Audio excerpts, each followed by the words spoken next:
ijambo ry'Imana turi buhagarare uyu munsi ni ijambo riri muri Matayo.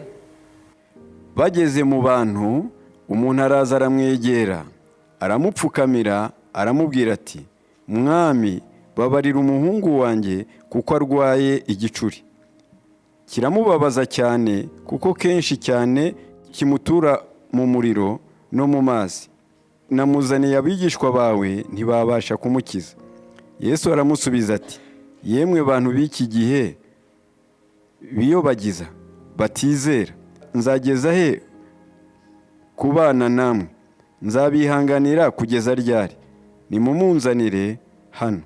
Yesu aracyaha dayimoni amuvamo, umuhungu aherako arakira. Maze abigishwa begera Yesu biherereye bati, ni iki cyatumye twebwe tunanirwa kumwirukana? Arabasubiza ati, ni ukwizera kwanyu guke. Ndababwira ukuri yuko mwaba mufite kwizera kungana n'akabuto ka sinapi, mwabwira uyu musozi muti, va hano ujye hirya, wahava, kandi nta kizabananira. Ariko bene uwo mudayimoni, bene uwo ntavanwamo n'ikindi keretse gusenga no kwiriza ubusa. Amen. Amen. Aho niho havuye rya jambo, amasengesho yimura misozi. Ariko nubwo twahereye hagati y'iki gice, ariko ni igice kibanziriza igice 7 umurongo wa mbere. Amen. Nabo turasoma nyuma. Rero ndababwira ibyaho ko nuko igice 17 kibanza kitubwira inkuru za Yesu Kristo yajyanye Petero, Yohana na Yakobo abazamukana umusozi. Nizo nkuru, abazamukana umusozi. Amen. Hanyuma ageze kuri uwo musozi, noneho ishusho atangira kurabagirana, iyo bita transfiguration.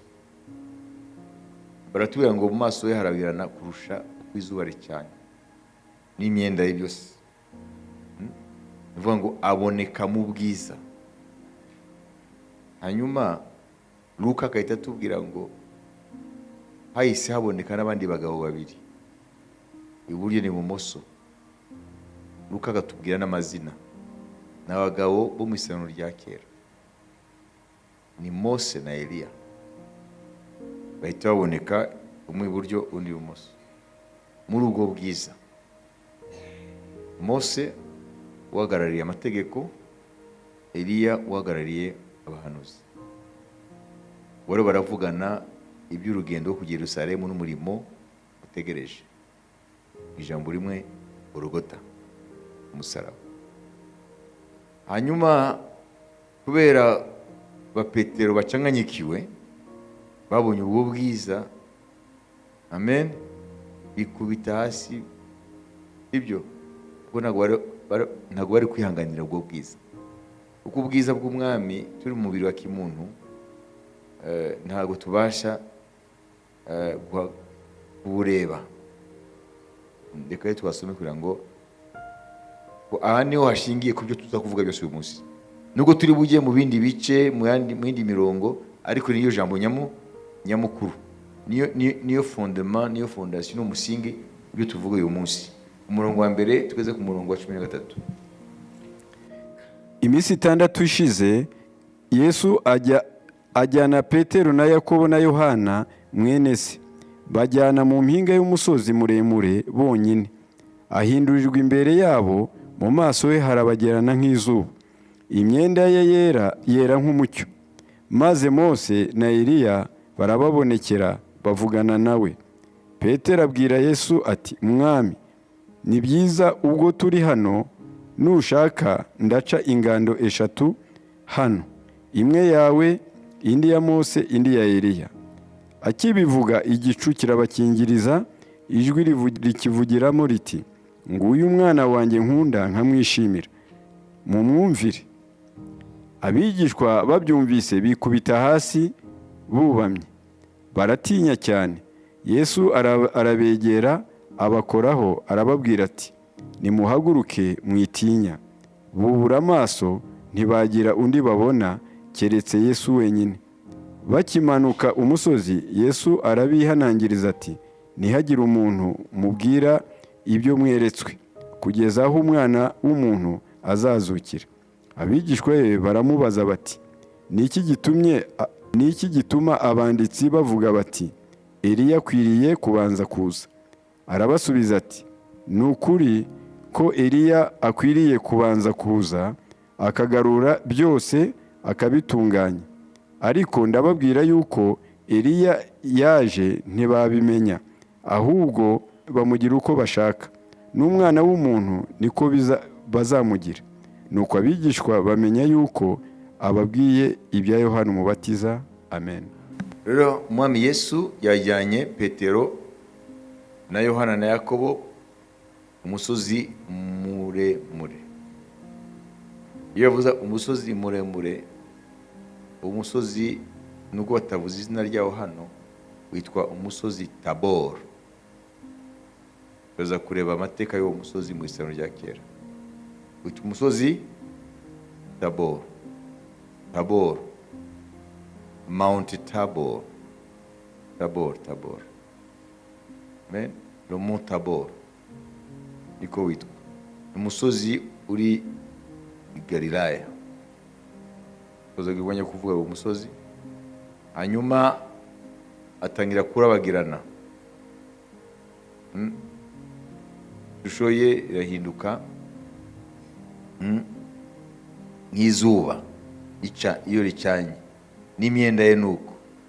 Mose na Eliya nabo babonekera muri ubwo bwiza. Haleluya. Amen. Ariko Luka ahita avuga ibyo nyine Matayo yanditse. Luka yandika n'indi elema n'ikindi kintu Matayo atavuze. Basome naho Luka 9:28 tugere kuri 36 kugira ngo turebe ukuntu byuzuzanya. Hanyuma y'ibyo hashize iminsi 8, ajyana Petero na Yohani na Yakobo bazamuka umusozi ajya gusenga. Agisenga, ishusho yo mu maso he ihinduka ukundi, n'imyenda ye iba imyeru irabagirana. Abantu babiri bavugana nawe, ari bo Mose na Eliya, baboneka bafite ubwiza, bavuga iby'urupfu rwe, urwo yari agiye gupfira i Yerusalemu. Ibyo Matayo ntiyabivuze. Urumva ko ibyanditswe biruzuzanya. Uvuga ngo Matayo yavuze gusa ko Eliya na Mose bagaragaye nabo muri ubwo bwiza. Ariko Luka avuze n'ibyo bari baravugana. Petero nabo bari kumwe barahunikira, bakangutse rwose babona ubwiza bwe burabagirana. N'abo bantu babiri bahagararanye nawe. Nuko bagiye gutandukana nawe, Petero abwira Yesu ati, Databuja, ni byiza ubwo turi hano, reka duce ingando 3, imwe iyawe, indi ya Mose, indi ya Eliya. Yabivugiye atyo kuko atarazi icyo avuga. Akibivuga, igicu kiraza kirabakingiriza. Bakinjiyemo baratinya. Ijwi rivugira muri icyo gicu riti, nguyu Umwana wanjye nkunda, natoranije, mu mwumvire. Iryo jwi rigicecetse, babona Yesu ari wenyine, barabazanya, ntibagira uwo babibwira ikintu cyose mu byo babonye. Amen. Igihe twigaga ku byerekeye ijonjora ry'Imana, yabaye mu Bacamanza ibice 7, kw'ingabo zatangiye ari 32. Imana iravuga ngo abo ni benshi, ntabwo ari bo ndibukoreshe bose. Nkwereke ukuntu ndi bujonjore. Babwire bagende ku musozi, bazamure umusozi. Amen. Bagiriyadu babwire ngo ufite ubwoba niyitahire. Ako kanya 22 birataha. Aho nta ntambara iratangira. Ngo ufite ubwoba niyitahire. Ijonjora rya mbere rivanamo 22. Yabo basigaye 10,000 bajyane ku mugezi, bajyane ku mazi. Amen. Uza kunywa amazi anywesa amashi, sibyo, nk'imbwa ahagaze. Abo bajye ku ruhande, abaza kubanza gupfukama mbere yo kunywa bajye ku ruhande. Ngo abapfukamye bari 9,700. Abanyweye amazi bahagaze nk'abari muri position, sibyo, yo kugenda, sibyo, abo batari comfortable, urabibona, nk'abantu bafite umwanya wose wo kurinda gupfukama n'iki byose, bo nuvuga ngo abo ni indwanyi, nuvuga bafite mindset yo kurwana, kuko banywa bazi ko bari guri mission. Abo rero 300 Imana ibwira Gideon ngo aba nibo guhaye, nibo nzakirisha Israeli tuguca ba Midian. Amen. None turabona Yesu rero yari afite abigishwa 12, abari bose yazamuye, abari bose yajyanye ku musozi. Abigishwa 12 sibo bose yazamukanye umusozi Tabor, yazamukanye 3. Amen. Imwe cya 4. None se ntabakunda bari abandi? Ntabakunda. Kuko se yahisemo 3. Nimba kwibaza namwe. Kuko yahisemo 3.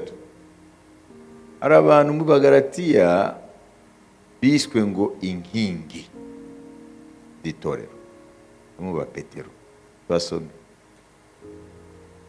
Ega Bibiliya turayitunga igakomeza kutubera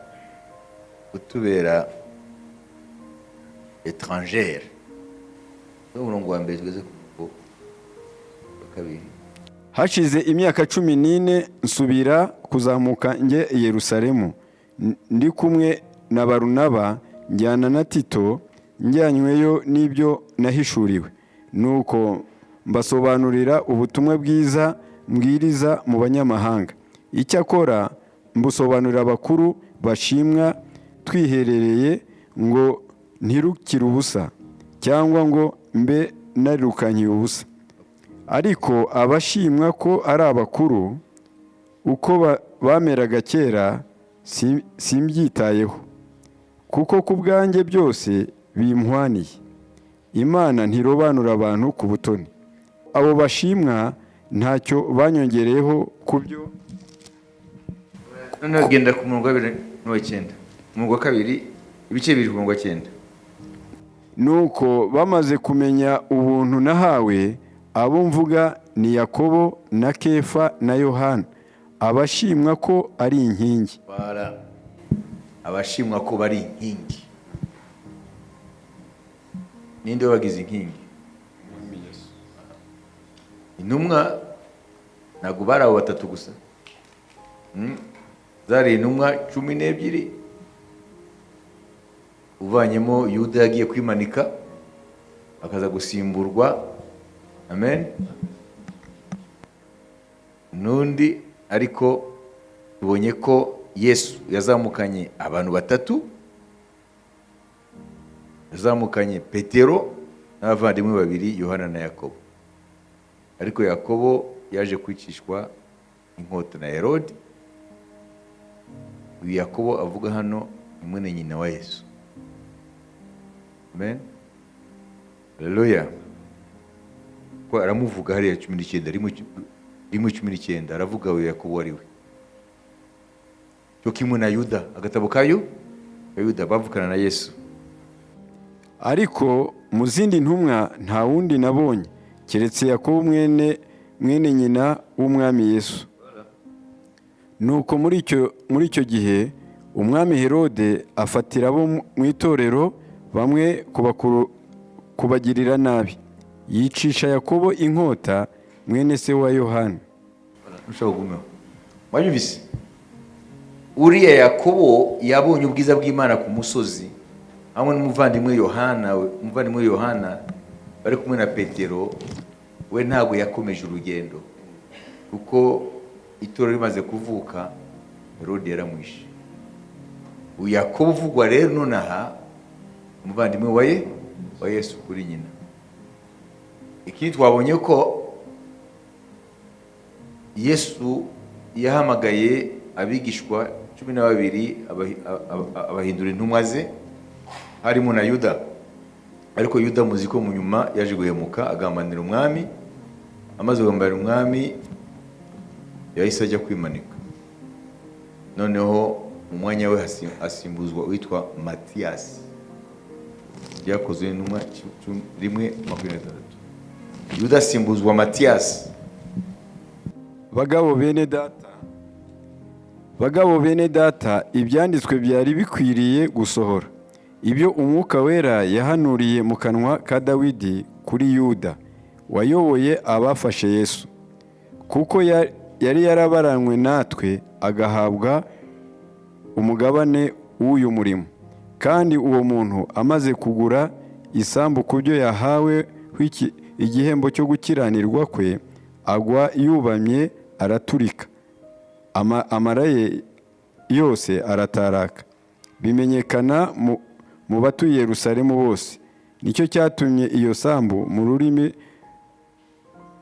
mu rurimi rwabo yitwa Akerudama, bisobanurwa ngo isambu y'amaraso. Ndetse byanditswe mu gitabo cya Zaburi ngo iwe hasigara ubusa, kandi he kugira undi uhaba, kandi ngo ubusonga bwe bugabane undi. Nuko muri abo twagendanaga iteka, ubwo umwami Yesu yari akiri muri twe, wihereye ku kubatiza kwa Yohana ukageza ku munsi Yesu yadukuriwemo azamuwe, bikwiriye ko umwe aba umugabo hamwe natwe ngo wo guhamya kuzuka kwe. Bahitamo babiri, umwe ni Yosefu witwaga Barisaba, uwo bahimbye Yusito, undi ni Matiyasi. Barasenga bati, Mwami Imana umenya imitima y'abantu bose, werekane uwo utoranije muri aba bombi abe intumwa, ahabwe uyu murimo Yuda yataye akajya he. Barafindira, ubufindo bufata Matiyasi, nuko abaranwa na 11. Amen. Amen. Mukurike. Yuda asimuwe nande? Matiyasi. Ni Imana nguhaye? Ubufindo. Impuguke muri Bibiliya bavuga ko uriya mwanya nubwo Matiyasi yawugiyemo, Matiyasi ntago tuje twumva ibigwibye. Iyo winjiye mu murimo w'Imana mu bufindo, ntabyo uzakoreshwa. Yadufinda gusa byawe. Mwabibise. Ahubwo uriya mwanya, amen, uw'Imana yateganije ko awujyamo Sawuli, Paulo. Ubufindo bwajyanye Matiyasi muri uwo mwanya. Matiyasi umushakisha ibyo yakoze nta na hamwe, ahubwo nyiri umwanya hageze yarinjiyemo, kandi ngo yakoze kurusha n'izindi ntumwa zose.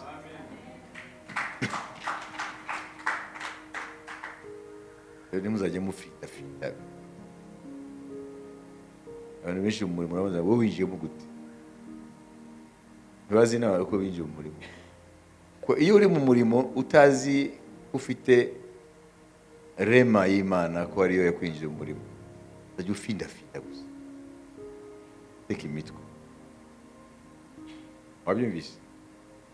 Matiyasi ntabwo ari Imana yamutanze, ni ubufindo bwamutanze. Ariko uw'Imana yateganije ni Sawuli, ariwe yaje kwitwa Paulo.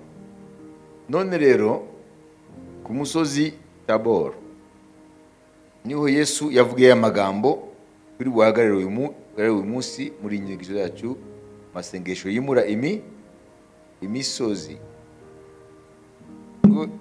Ngo uyu musozi Tabor, ni umusozi Tabor. Musozi Tabor.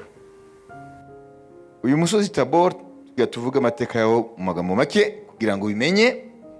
Amen. Umusozi Tabor ufite uburebure bwa metero 575 metero. umva ko birenze igice cya kilometero. Uturumbuke bwawo burebure ijya hejuru metero 575 metero. Ukaba uri Galilaya, ntabwo uri Yudaya, uri Galilaya, uri Galilaya. Amen. Mu majyaruguru ya Isirayeli, iburasirazuba bw'ikibaya cya Jezreel, mu birometero 18 iburasirazuba bw'inyanja ya Galilaya. Uwo musozi Tabor, mbere ko Abisirayeli binjira mu gihugu cy'isezerano, uwo musozi Tabor uri mu majyepfo ya Galilaya. Galilaya kabiri majyaruguru ya Isirayeli. Nubwo uwo musozi utari muremure cyane cyane nk'indi misozi tuba tuzi miremire bite metero 1000-1400, amateka yawo mbere ko Abisirayeli binjiye mu isezerano, abanyakanani bari batuye muri Kanani, uwo musozi wari umusozi basa n'abasenga kubera ko wakorerwamo imihango myinshi cyane yo mu isi y'umwuka. Ruvuga ngo ku kinunga cy'uwo musozi hariho ingoro z'ibigwamana. Ingoro z'ibigwamana ibyo bita haut lieu, the haut lieu, aho Imana bazubakira ingoro bakajya bazamuka kuzisenga no kuzitura no kuziha ibitambo, uko basengaga Imana nyinshi y'Abanyakanani. Ariko cyane cyane Abisirayeli bamaze kuhagera mu kinyejana cya 12 imbere ya Kristo, bamaze kugera mu gihugu cy'i Kanani, Imana uriya musozi yarawuvuze mu gihe cy'umuhanuzikazi Debora, cyumba cya Manza, igihe cya Debora, umuhanuzikazi Debora. Amen. Debora, ibice 4. Dusome umurongo wa mbere tumanuke. Nuko Ehudi amaze gupfa, Abisirayeli bongera gukora ibyangwa n'Uwiteka. Nicyo cyatumye Uwiteka abatanga mu maboko ya Yabini, umwami w'i Kanani, watwaraga i Hasoroni, kandi umugaba w'ingabo ze yari Sisera. Yari atuye i Harosheti, aho abanyamahanga benshi bari batuye. Abisirayeli batakambira Uwiteka, kuko Yabini yari afite amagare y'ibyuma 900. Nuko amara imyaka 20 agirira Abisirayeli nabi cyane. Icyo gihe umucamanza w'Abisirayeli yari Debora, umuhanuzikazi Mukarapidoti. Yari atuye munsi y'igiti cy'umukindo wa Debora, hagati y'Irama n'i Beteli, mu gihugu cy'imisozi miremire ya Efurayimu. Abisirayeli bose bajyaga bamusanga ngo abacire imanza. Nuko atumira Balaki mwene Abinoramu w'i Kadeshi n'i Nafutali, aramubwira ati, Uwiteka Imana ya Isirayeli yagutegetse ngo, genda ukoranirize i Tabora abantu inzovu imwe, abo mu Banafurayimu n'abo mu Bazebuloni, nanjye nzagusangisha Sisera, umugaba w'ingabo za Yabini, ku mugezi Kishoni, n'amagare ye n'ingabo ze nzamukugabiza. Baraki aramusubiza, Amen. Imana ivugiye mu kanwa ka Debora ngo umugaba w'ingabo za Isirayeli Baraki yegeranye ingabo hehe? Ku musozi Tabor. Voilà, ni umusozi nyine. Uyu musozi Tabor mu isano rya kera ibinjana 12 imbere ya Kristo. Amen. Niho Imana yabwiye Baraki akoranya ingabo 10,000 kuri uwo musozi, aho niyo strategy y'intambara iri bupangwe. None Imana ibaye insinzi kuri abanyakanani. Amen. Bari babakandamije imyaka 20. Uriya Sisera mukuru w'ingabo z'umwami Yabini Umunyakanani. Mwabyumvise? Amen. Amen. Hanyuma uwo musozi Tabor, mwumvise amateka yawe? Afite amateka abanyakanani, Israeli itarije muri Kanani. Wari umusozi basa nabo basenga kuko hariho ingoro z'ibigwa mana y'abanyakanani. None twumvise ko bamaze kugera muri Kanani. Hanyuma bari munsi y'igitugu cya Yabini, mwami w'Ikanani. Afite n'umugaba w'ingabo yitwa Sisera. Yari afite intwaro z'ikabuhariwe zikomeye, amagare, ibintu byinshi. Dore akandamiza Israeli. Israeli mara imyaka 20 munsi y'igitugu cy'umwami w'Inyakanani. Barataka, ariko nabyo igihe cyose byavaga ku byaha byabo. Iyo bateye Imana umugongo bakakurikiza ingeso z'abanyakanani, Imana yabagabura mu maboko y'abanyakanani. Muri buka Gideon twabonye ejo, Imana yamukoresheje ngo atabare Abisirayeli abavane munsi y'igitugu cyande y'Abamidiyani. Ari igihe bagoberaga Imana ikabagabura mu maboko y'Abafilisitiya. Kanani hari amoko menshi. Noneho Debora ko niwe ari umuhanuzikazi icyo gihe n'umucamanza. Noneho Imana rero imukoreramo, imuvugiramo uburyo iri butabare Abisirayeli kuko bayitakiye bamaze imyaka 20 mu buretwa. Noneho Imana ihamagaza Baraki kugira ngo ayobore urugamba. Nubwo mu nyuma Baraki yaje kuvuga ati Debora nutajyana natwe ntitugenda. Debora aramubwira ati rero Baraki, ninjyana namwe n'umugore nta cyubahiro muzagira, izahabwa umugore. Ati ntacyo bitwaye, igihugu gusa dutabarwe. Uraremera barajyana nawe. Imana ibaye insinzi. Strategy yapangiwe he? Umusozi Tabor.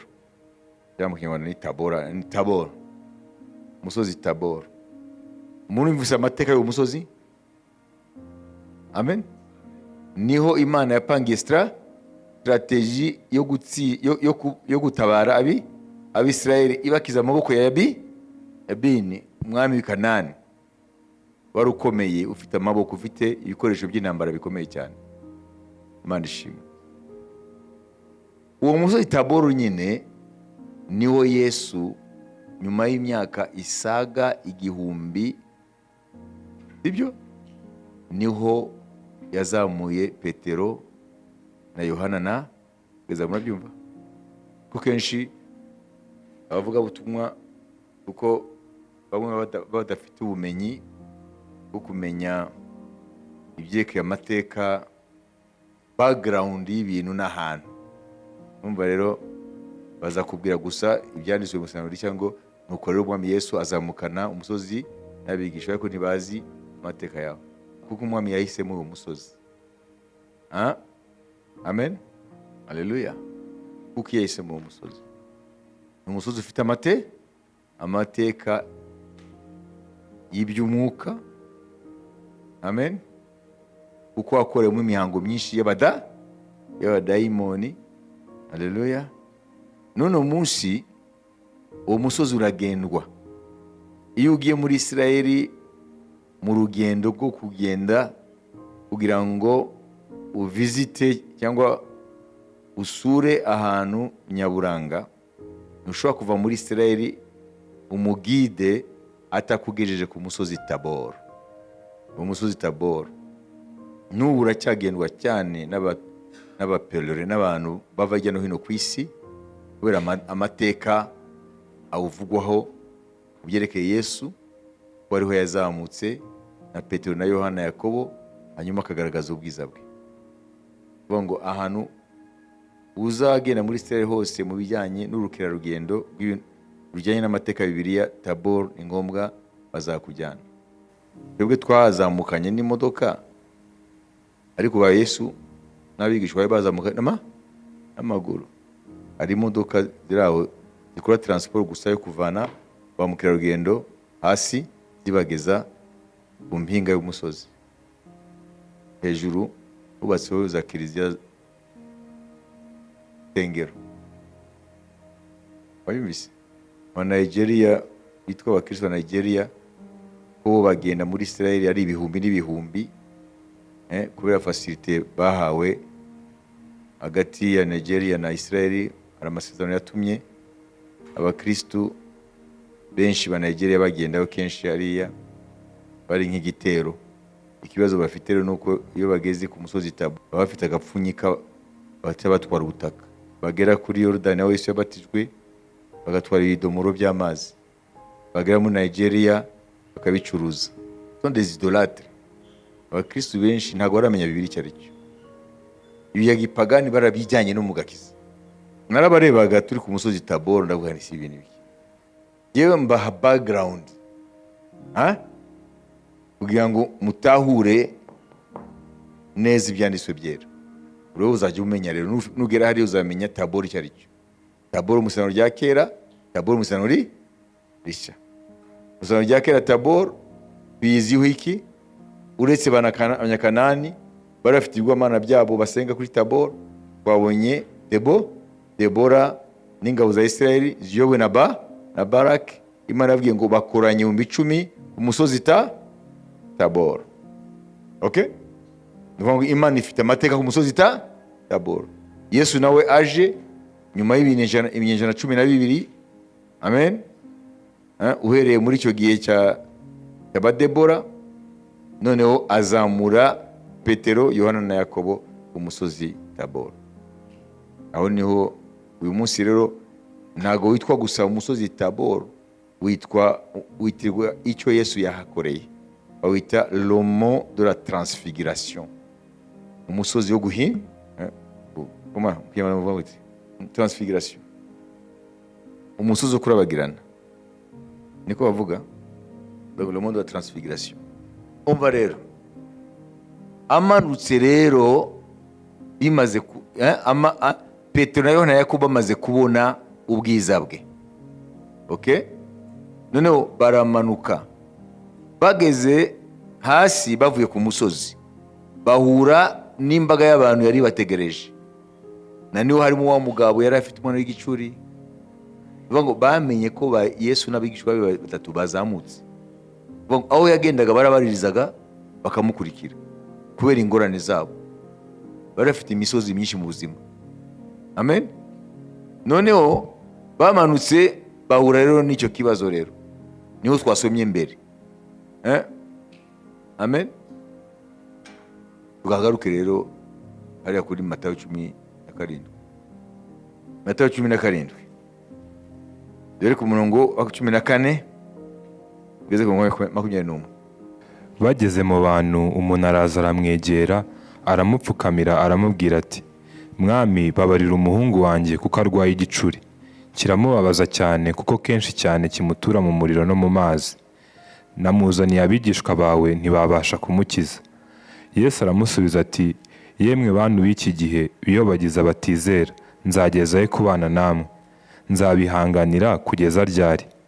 Nimumunzanire hano. Yesu aramucyaha, dayimoni amuvamo, umuhungu aherako arakira. Maze abigishwa begera Yesu biherereye bati, Niki cyatumye twebwe bitunanira kumwirukana? Arabasubiza ati, Ni ukwizera kwanyu guke. Ndababwira ukuri yuko mwaba mufite kwizera kungana n'akabuto ka sinapi. Mwaba mufite kwizera kungana n'akabuto ka sinapi. Mwabwira uyu musozi muti, Va hano ujye hirya. Mbere yuko dukomeza, hari ijambo rimwe nshaka kugira ngo mwitondeho. Ngo mwabwira iki? Yavuze ngo mwabwira umusozi. Ngo uyu musozi. Bari hafi y'uwo musozi Tabor. Wabizi? Kuko niho bavuye hejuru. None arababwira ngo mugize ukwizera kungana n'akabuto ka sinapi. Mwabwira uyu musozi uko uraho. Mwabwira uyu musozi mwabwira uyu musozi muti va hano ujye hirya, wahava kandi nta kizabananira. Ariko bene uwo ntavanwamo n'ikindi umudayimoni. keretse gusenga no kwiyiriza ubusa. Amen. Reka tuvuge iri jambo mbere ko dufata umwanya wo gusenga. Aravuga ngo mugize ukwizera guto kungana n'akabuto ka sinapi, mwabwira uyu musozi, vous diriez à cette montagne. Iyo avuga ngo vous diriez à une montagne, uvuga ngo umusozi uriho wose, ariko mwabwira uyu musozi bigire gute? Yamanda bavuze gute? Ntabwo bavuze ngo ushinguka, bavuze ngo va hano. Amen. Transporte-toi d'ici et d'ici là, et se transporterait, rien ne vous serait impossible. Bona kimwe cyabananira. Kubera iki ari by'ingenzi? Amen. Haleluya. Iryo jambo mwabwira uyu musozi, atavuga ngo mwabwira imisozi, mwabwira umusozi, mwabwira imisozi, ariko mwabwira uyu musozi kuko barawubona, we aravuga umusozi Tabor. Kubera iki ari by'ingenzi? Turaza kubibona, turaza kubona impamvu imisozi yo mu buzima bwacu itimuka, kuko ntabwo turamenya Yesu ko buri jambo rifite icyo rivuga. Manishi wayumvise? Ni umusozi précise, umusozi ufite izina. Mwabwira uyu musozi, barawuzi, bariho barawubona. Ni nk'uko uri umunyarwanda tugaragara hariya mu mujyi hafi, ubona mu Kigali hariya, hanyuma nkakubwira rero ni uriya musozi, uvuga ngo ye nawe turawuzi n'izina ryawo. None rero mwabimenye ni muri mu mwanya wa Petero na Yohana, uvuga ngo murabizi ko witwa umusozi Tabor. Ari impamvu rero iyo precision mu masengesho uyu munsi turi busenge. Manishi ntabwo yavuze ngo mwabwira umusozi cyangwa mwabwira imisozi, yavuze uyu, mwabwira uyu musozi. Hari impamvu yabyo, ngo va jya hariya, kinguka wijugunye utabwe mu nyanja, uzabemerera. Aho bavuze ngo va, sibyo? Arani turi busome ngo shinguka utabwe mu nyanja, nabyo tuza kubona ibyo ari byo. Manishi kugira ngo umenye ijambo ry'Imana uko Imana ishaka uko yari umeze. Giye kuba ufite inzara n'inyota, utari umukristu, unyurwa no kwibera gusa mu biterane iyo ufite umwanya, bino grandira jamais. Turaza kubibona impamvu imisozi itimuka. Ntabwo iri jambo ryahindutse, na nyiraryo ntiyahindutse, imbaraga ziracyari za zindi, ariko siko kuko imisozi yadutwikiriye, yatugose. Iyo ugoswe n'imisozi myinshi tu sens petit, ku musozi urumva ni uri muto. Uzaye mu bibaya birimo imisozi, uri muto. Kubera iki se imisozi itimuka? Yesu yarabeshe se? Ngo hari ikintu tutazi? Ntituramenya ibanga ryo kwimura imisozi. Kuko ijambo ntabwo ryahindutse. Itoro rya kino gihe kubera gutakaza kwizera, bahita bavugisha ijambo rya Yesu icyo atavuze. Bagahita bavugisha ibindi ngo bakwepe ukuri kw'iri jambo. Ntabwo yavuze kwimura isafuriya, yavuze uyu musozi, yawuvuze n'izina. Ntabwo yashatse kuvuga ibindi, uwo musozi uzimuka. Twebwe kutagira ukwizera tugahita kuvuga ngo yashatse kuvuga ibi, uhora muvugira umurusha ubwenge. Yashatse kuvuga ibyo yavuze. Imana ishimwe. Nimba yavuze inkweto, ntuvuge ko yavuze ikanya, yavuze inkweto. Rero abantu baratakaje kwizera, batangira kuvuga ibindi bitari byo. Uyu munsi turaza kubona ubwiru bukomeye cyane, kuko imisozi irategereje, irashaka abayimura. amen. Yesu arashaka abayimura, ariko rero ntabwo upfa kuyimura. Hari ibintu tuza kureba bituma imisozi yimuka. D'abord imisozi ni iki? Amen. Ese ni ukwimura mu Kigali, mu Jari, Rebero? Ese niyo misozi tukwiye kwimura? Mbizi, ariko ijambo y'Imana rirabizi, turaza kubibona iyo misozi yariyo. Dufate iminota 5 utekereze kuri ibi tumaze kumva. Namaze kuguha background y'umusozi Tabor. Yesu yazamukanye n'abigishwa be batatu. Uro ufite ipica, ufite ishusho, sibyo? None rero nawe bitekerezeho. Nashaka winjire muri timu ya Petero, wibonemo nawe uraho. Amen. Muyihenzira, ni muyihenzira. Ari ibintu twize ejo, amasengesho y'uburyo butatu. Ubwa buryo bwa gatatu, contemplation. Yinjira muri contemplation. Ibi byanditswe byera bikujyane, wibone uri kumwe n'umwami Yesu, uri muri ekipe ya Petero. Amen. Uraho.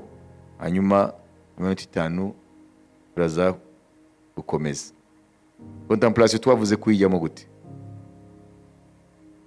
Ucecekesha ibitekerezo byawe, environnement, le réel, urayivamo. Uracecekesha ibitekerezo byawe ukinjira. Injira muri isene iri hano, iri décrite hano, uyinjiremo mu buryo bw'umwuka, mu bitekerezo. Ureke gutekereza ibindi birekere umwami. Wowe ufata umwanya wa 5 winjire muri isene, nubwo utaruhari mu buryo physique, ariko mu buryo bw'umwuka umaze kumva ibyo ari byo. Injiramo hanyuma wibone aho hantu. Hanyuma turakomeza.